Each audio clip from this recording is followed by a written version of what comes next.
Hi everyone, welcome back. In this video, we're going to cover the Assay Selection tab. This is step 2 in the BGE Navigator workflow. You have already picked your cell types in the Taxonomy tab, and now it's time to filter and select the specific genomic track you want to visualize in the browser.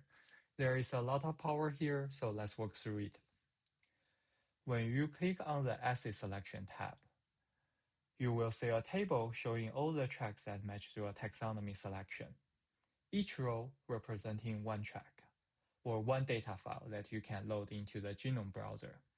Each row shows several columns: the species, the subclass, the group, and the subclass or the group it belongs to, the assay type, the modality, or the source, the track file type, like bigwig or BED, categorical, high-C, or whatever, and the description.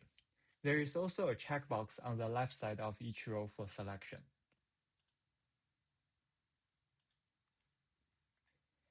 At the top right, you will see a summary, how many tracks are available and how many you've selected. Along the top of the table, there is a row of column filters. Each row can be filtered based on the value. And each filter is also multi-selection, meaning you can pick multiple values. Let me show you an example. Say I want to see all human and mouse histone modification bigwig tracks.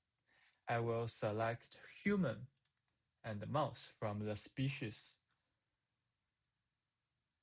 In the modality, we can select H3K27 acetylation modification.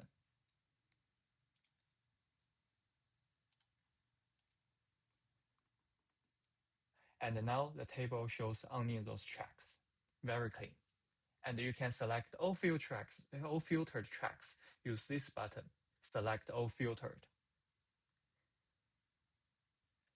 To clear a filter, just deselect the value in the dropdown.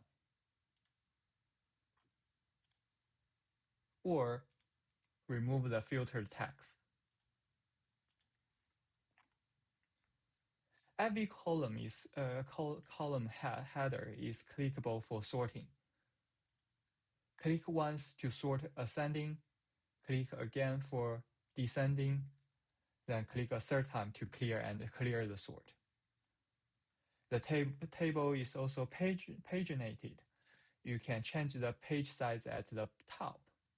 Options are 10, 25, 100, or show everything.